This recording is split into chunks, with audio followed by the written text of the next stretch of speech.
Welcome to Highway to Helms in 3, 2, 1. Another day, another dollar as I holler to the world. I love the way I'm living, love the Gucci, love the girls, love the parties and the clubs, love the models and hot tubs, love the German engineering set on deep dish dubs. Another tour around the world, entertaining the fans. I love walking through the airport, taking pictures, shaking hands. Every day from music noise to crack it open, find a pearl. I love the way I'm living, is what I holler to the world. Let me bring up the title real quick so everybody can see that the guest this week, there we go, is going to be Shad Gaspard on formerly of Crime Time. But as always, I got to run through a few sponsors. But welcome everybody to this episode, Season 3. And we say Season 3 because after getting 1 million downloads on iTunes, now we're going worldwide. We're putting it on YouTube because we understand that although Apple is the most successful company of all time. That's right. $621 billion. Damn, share the love. I gave you guys 1 million downloads. Can a brother get some love? That's right. Can a cracker get some love? Shad can hear us. Don't get offended. I know he can hear us. Y'all can't see him yet, but hold tight, because he is online. But yeah, 1 million downloads on iTunes, so doing well, and I got you guys to thank for that. I put the product out there, but you guys listen to it. So let me go ahead and hit up these sponsors. As always, we thank highspots.com. Anybody out there, if you want wrestling merchandise, paraphernalia, DVDs, belts, all kinds of wrestling stuff, anything wrestling related, basically, highspots.com is the one to do it. For me personally, they supply me with elbow pads and knee pads, which I run through rather quickly because I whoop a lot of ass, you see. Now we're going to go to figure4apps.com. They are the makers and creators of Steel, the only official pro wrestler iPhone app, the Shane event still, but we're talking to some big people. There will be more along the way. Awesome. As we know, WWE just released their official app this week, and they did a pretty damn good job. Right. Only 1.5 years after I did mine, but hey, who's counting? Also, Figure 4 Apps produced the I'm a Wrestling Fan app. If you're a wrestler, if you're a promoter, if you're a fan, this is the app for you. It helps literally every aspect of the business. If you're a promoter, download this app, submit your event. You can submit your event from the app, and it will be updated, and literally thousands and thousands of fans have instant access to your promotion. It's not just WWE, it's not just TNA, Ring of Honor, Lucha Libre, USA. Every independent organization out there has the opportunity to submit their event to I'm a Wrestling Fan app. Do it. Free promotion. That's right. You can't beat the price. You just can't beat it. That's available on Apple and Android systems. Also available is the I'm a Fight Fan, the same concept, but for MMA fans, MMA fighters. Get this. Help promote yourself. Don't let what happened that happened to UFC 151 today happen again. Promote your event. Promote yourself. Get I'm a Fight Fan. Same concept for NASCAR and Indy racing fans. I'm a Race Fan. This one currently is only available on the Apple system, but will be coming to Android very soon. I'm a Comic-Con fan, same concept, believe it or not. But for Comic-Con fans, if you like Comic-Cons, this is the app to get. Find out about every single one that's out there. Find the one nearest you and go to it. Android for that too, or not? Not yet, but coming soon. We always jump on Apple first. Apple is our preference. Well, you know, we're Apple, but we do have some of those out there that are Androids. You know, we got to look out. Yeah, we're doing what we can. Hey, they're free. They're free. So don't rush me. I'm giving you free shit. Don't rush me. Right. Last but not least, we got to thank RF Video for producing the one and only Shane Helms shoot. Very positive reviews, of course. Little negatives because I tell the truth about people you don't like, even though you don't know them. But I tell the truth, and that's just what I do. That being said, let me bring on another person who loves to tell the truth. Ladies and gentlemen, we got Shad Gaspard. How's it going, big man? I'm always good, bro. How you feeling, big? Oh, man, I'm feeling good, man. But let me, we tweeted about this, and I meant to tell Mike about it before we went live, but let's go ahead and just break off that story at Comic-Con when we got on the elevator. And I don't know if we've been having a conversation about slavery or not. I don't even remember if we did. But we get on the elevator, and there's a couple other, shall we say, Caucasian people. We can say Caucasian, you know, but they're white as hell. And just being funny, I look at Shad and I go, so why are you so against slavery, man? I mean, what's the big deal? And so immediately he turns around. What did you say to the people? I said, I don't like slavery. It's not cool. It's no good. And I turned to white people and said, what about you? And the one guy said, oh, I'm from Massachusetts. Yeah, yeah. This one guy, he just got terrified. He goes, "I'm from Massachusetts." He's scared him to death. Yeah, it's like, so, why are you so against slavery, man? I just don't like it. What about you? I'm from Massachusetts. That's great. But anyway, that was the Comic Con. So, hey, man, I haven't seen you since Comic Con. How did all your Comic Con events turn out for you? Very successful. Everything turned out really good. You know what I'm saying? After you guys left, me and Morrison stayed. My brother-in-law came through, and we stayed for a little bit also. You know, and we got a lot of stuff done. I had meetings with Image Comics by Assassin and Son. You know, since then we've been going back and forth with emails and phone calls, and everything's been real positive. We just gotta, you know, find some middle ground and, you know, nail it down. So. Okay, for those who don't know, Assassins and Son is it's a graphic novel. It's a comic book graphic novel. Not going to be released in single issue. It's going to be released as a graphic novel, right? And you're talking to Image Comics. Image Comics is arguably the #3 company out there. You know, Marvel and DC is #1 and #2. Image is the Ring of Honor, arguably, of comic books. So, Wow. and Image has put out a lot of great stuff. I gotta get credit. They won TNA. I say Marvel's WWE, DC's WCW, and then, you know. Come on now, WCW is gone. DC's still around. He's keeping WCW around, dog. I mean, he's still around. You know when I say WCW, they got good talent. They just don't know what the hell to do with it. No, they Green ain't. Lantern, that was a shitty movie. Man, but that movie was going to be hard to make. You know, I get asked about that movie all the time. Obviously, big Green Lantern fan. The concept, because the one thing that people always ragged on it about was like too much CGI. Now, keep in mind, the Green Lantern's power is green energy. Yeah. Are you really going to make that shit? Obviously, it's going to be CGI, and there's going to be a lot of aliens in the movie.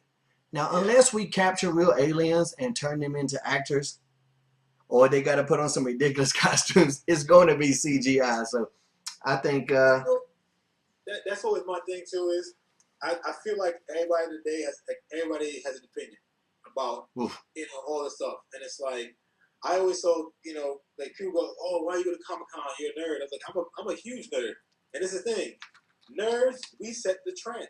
Oh yeah. And then once we set the trend, everybody else comes and starts commenting about it. Because I remember when Batman was first coming out, they were like, oh, another Batman film. That's what we need, you know? Right. Now everybody's all, oh, I was always in the bandwagon for Batman, and Christian Bale, shut the fuck up. That's exactly, man. Like, if you haven't been to Comic Con in San Diego, you are missing out. And I'm gonna just say that I have met the coolest cats in the world. You know, we saw the guys from Sons of Anarchy just there. I met Samuel Jackson there. I was just hanging out with Adrienne Curry. I didn't even know it was her. She was just in a costume. I'm over there rapping with her.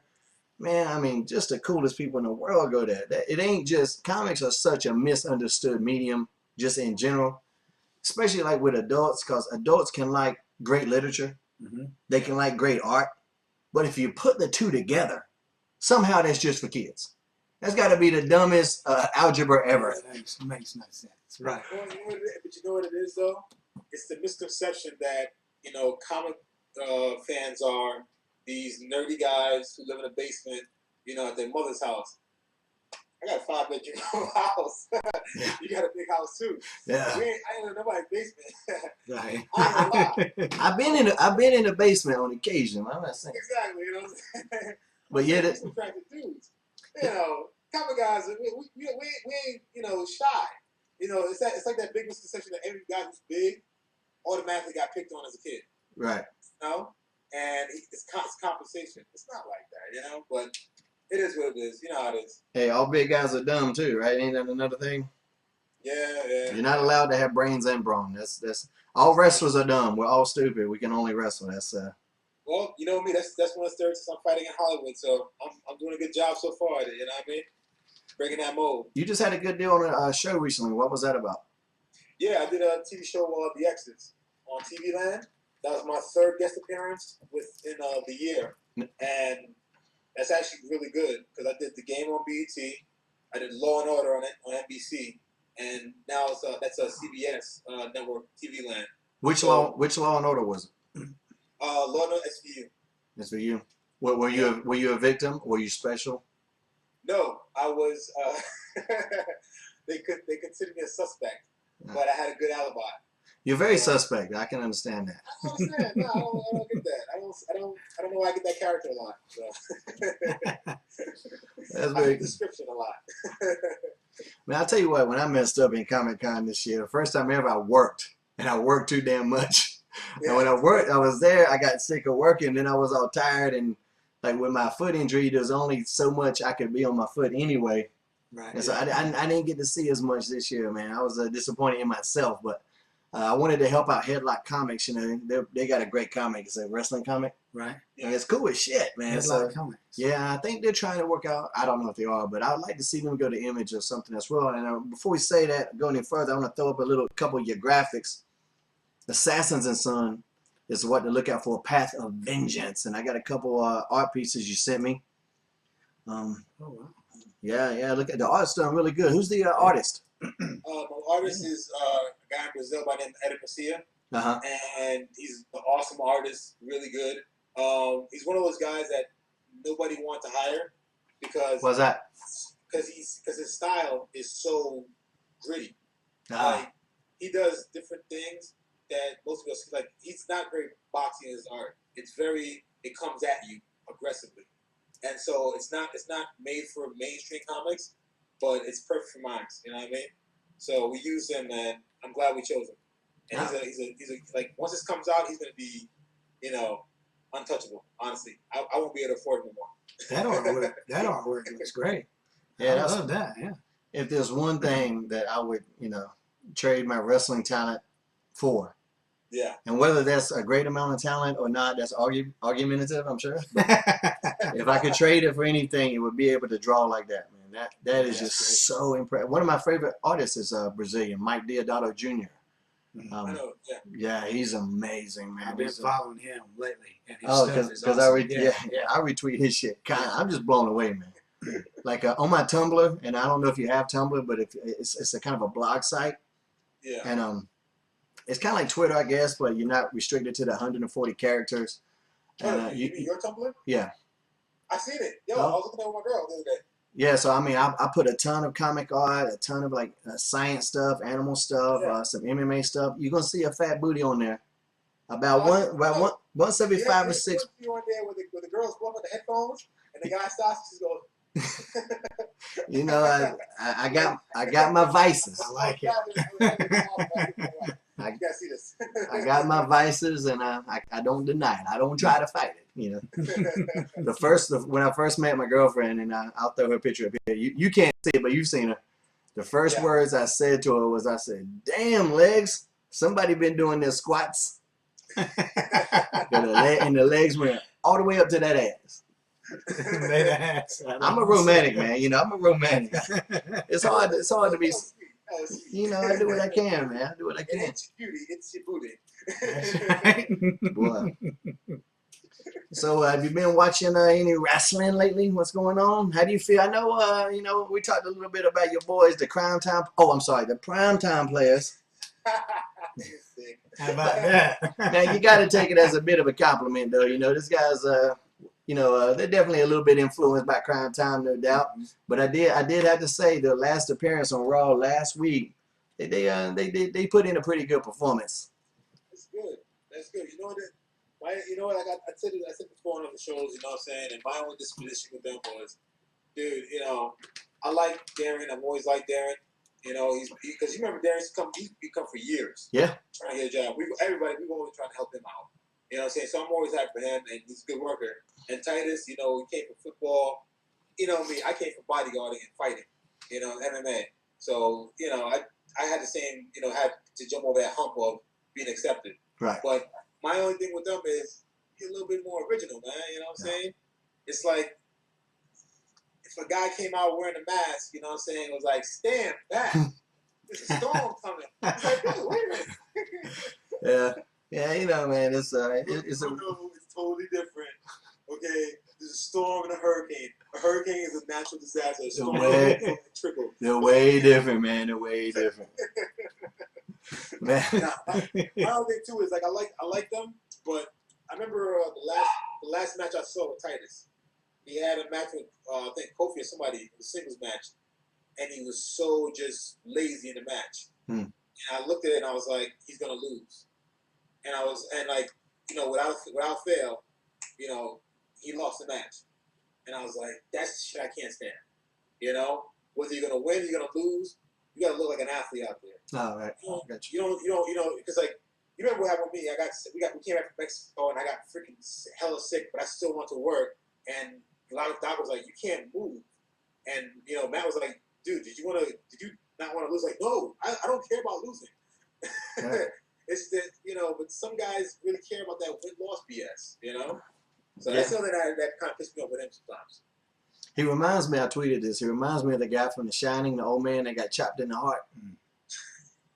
Like, I can't even really say why. I mean, there's not one thing that I could pinpoint out that's why he reminds me of him, but he just does. That's your like favorite movie. It's going to be funny. You're watching this, and I guarantee you, at least 30% of your followers who are under 21 are like, The Shining? What the hell is that? Yeah. Man, The Shining tortured me, man. I saw my babysitter took me to see The Shining when I was 5 years old on a date. Awesome. Yeah, and didn't even sit with me. She sat a couple rows back. And so I was 5 years old watching The fucking Shining, which to this day holds up as a terrifying movie. Yeah, she back there, you know, handling business, I'm guessing. I don't know what the hell was going on. But I'm up there freaking out, you know. Like I said, I'm 5 years old. It's 1979, 80, whenever that movie came out. I'm out of my mind. We go home, and my mom is a big Stephen King buff. She had every Stephen King, you know. And when she passed, like I got a collection downstairs, you know, she passed away a few years back. And I kept that collection going. Every time a Stephen King book comes out, I buy it, add it to a collection. But point being that she was a big Stephen King buff, so she knew The Shining. She knew what that shit was. And my mom got in fisticuffs with her and beat her up.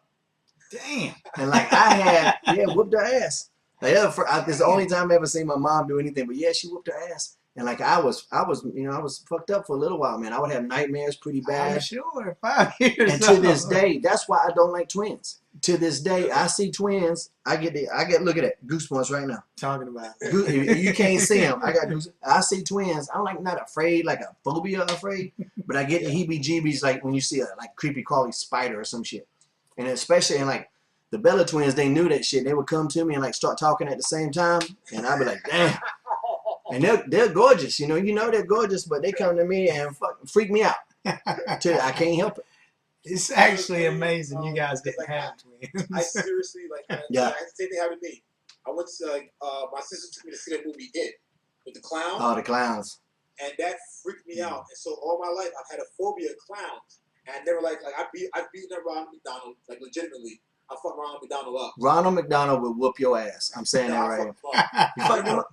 This is the point thing. So I come Hey, I'm the hamburger dog. That's my boss. You fucking with my boss? Man, I take my shit off. Oh, shit. So I came to the arena one day and me and JTG. And JTG knows that I hate clowns. I'm just like, I literally just black out and just get mad. And he sees an extra in a clown outfit and he looks, he's like, oh shit. Before I can even say it, I come around the corner, the guy's like, hey, Colonel Taco. Ouch. He's like, beat up Ronald McDonald. What is that clown's name? I don't know, but I know from then on, when Brawler had to do the doink gimmick, he never was around me because he knew. You know, because Goldust is afraid of that clown too. Who? Goldust. Goldust is? Yeah, that same clown from It. Well, that's a freaky fucking clown too, though. That's a freaking clown. That shit scared the hell out of me, man. I was traumatized my entire life. I still I'm better control over it, but if I see clowns, I just get real like tensed up. I'm like, I don't want to mess with them. I don't want to like them. You know, screw that crap. You know, at a wedding of one of our, I think it was Edge got married, and we had his wedding down in Florida somewhere, I guess Tampa, and there was two guys that were twins there, and so the boys went and got together and sent them over my way because I was at another table, and it came up, and like I try not to let it show because I don't want to be offensive. Like I don't want somebody to say, oh, he thinks I'm a freak. I don't think that. But it's not nothing that I can physically control, you know, because that emotion hits you and it hits me pretty quick. And so they come up, I'm like, oh God, you know. And I try to like look at one, like if the one's on this side, I try to kind of look at him and not see this other one. And then when this one over here talks, I kind of look that way and like try to not have both of them and like Adam and Jericho and Matt, everybody, Christian, Rhino, they're all over there laughing their ass off. And I'm over there going, God damn, what is this, man? And then finally I look over there and I'm like, oh, okay. They got you. Who is that? Okay. Kyoto. Kyoto. Yeah. One of the referees in WWE. Okay. Well, that's what he says whenever he gets hot. Okay. But yeah, they were freaking me out when they danced. And I can't control it, man. Like I said, I don't want to. But when you tell people that, especially if there's a twin, if they're a twin, like, I understand it might come off like offensive, and I don't mean it like that. That's why I try not to bring it up. But until you never want to let the boys know you're afraid of shit. Right, because they got you. Because of that shit. Jump right on it like everybody knows I'm a fucking allergic to broccoli. And one of the referees in WCW, I used to wear those baggy ass Jinko pants, if you remember when those were hot. Well, I don't know if they were ever hot, but they were in style. You get them from Hot Topic. Everybody had them shit. Yeah. And so I was sitting there with like an Outback, and they're real baggy, and got the baggy pockets. And so I'm sitting there talking to a table, and he like stuffs broccoli in my pocket. And I don't even know how he was so smooth because I didn't feel nothing. Feel it? And then later on, I got to stick my hand in there, and there's that damn broccoli. I'm like, God. It is what it is, man. But I don't know. How long were you in WWE, man? You had a pretty good little run there. Tag team champs at one time, right? No, we didn't win the titles. What the hell? We didn't win it. I was with the company for like since 2002 to 2010, so 8 years. Mm-hmm. So you were down in damn developmental purgatory for a while there, huh? Well, you know what's funny? Because like I went to developmental and they gave me a partial contract, which is like it's not a full contract, it's like 6 months. And I ran that up, and then like they were like, okay, we can stay in OVW and keep training, but we're not gonna pay you.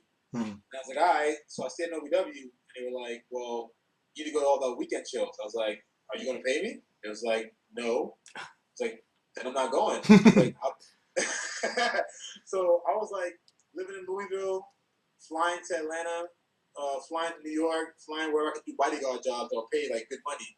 And I'd work maybe like 20, 30 times a year bodyguarding. And I worked like in Louisville, like bouncing a nightclub. So like my income was still, relevant to that of a WWE salary, so I could still sustain myself. But it was like after a while, like I had a match with Big Show. It was me and another guy versus Big Show. And Show gave me a lot. Like he let me punch him, do a lot of shit. And he knew me for a while. And after that, they were like, yeah, we can give you a contract. You're not green no more. You know what you're doing. And, you're a big guy. So who all are any big names that you bodyguarded for? Because I don't think we ever even really talked about that. But even if we did, I'm sure that people here that are watching that don't know. It's funny. I really don't even talk about that much, man. Cause you ever get in any bad situation? You ever jump in front of a bullet? Because I ain't jumping in front of no bullet. I don't give a damn who you are. That's some special love there. Do what? So if anybody's jumped in front of them, I don't know either because I was shooting and going. I've been in. I bodyguarded Mike Tyson. I bodyguarded Shamar Moore, P. Diddy for a while. Cuba Gooding Jr., who, I see like a lot of celebrities that I knew when I bodyguarded. Remember at Comic-Con? Yeah. I had to do that panel with Robin Gibbons, and I used to bodyguard Mike Tyson. Ah, that was interesting, huh? Yeah, it was real because like she kept on looking at me and she was like, "I know you, motherfucker." It was like, yeah, and then, but it's like Bentley Farnsworth, who used to bodyguard for Puff, was there, and I go to the crowd. I'm like, "Hey, how you doing? It's good to see you again." And Shad, remember he's a bodyguard. He's like, "Oh yeah, he gives a nonchalant, hey, yeah, whatever, guy." Yeah. And shake my hand. I'm like, okay, and I go back on stage with the panel, and so I'm sitting up there on the panel, and all of a sudden I hear, ooh. Ooh, ooh. And it's him. And he's like, to the girl next to him, he's like, I know that motherfucker now. Well, you got to know how that feels like, man. Like, if you... had it click, and he was like, oh, yeah, I see this dude do some real nasty stuff. But no jumping in front of bullets. That never happened. No, I'm not. I'm it's weird, man, because, like, what about a boomerang? You jump in front of a boomerang? Nothing. You ain't jumping in front of shit. What if I throw a rock really hard? Damn. You just turned into that kind of looked like the Matrix, you know, because Skype ain't as smooth as my HD camera, so that looked a little Matrixy right there.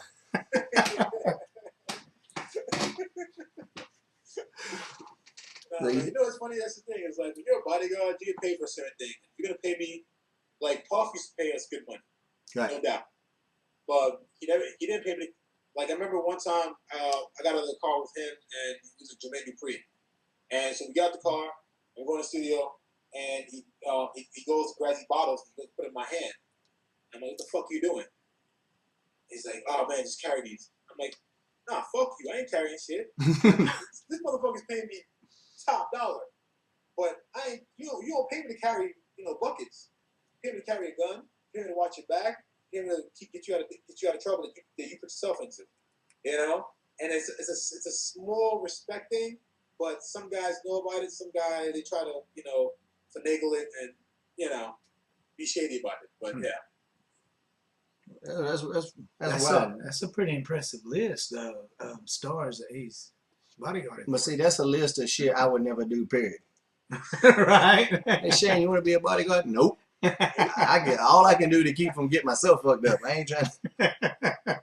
Hey, man, I want to talk about Crime Time, but right now what I'm going to do, I'm breaking these up into small parts now because we do the YouTube thing, and it's better to break it up than have a 2-hour show. Not that we're going to go 2 hours, but so what we're going to do right now, we're going to break this up, and we'll be right back with part 2 of the interview with Shad Beast.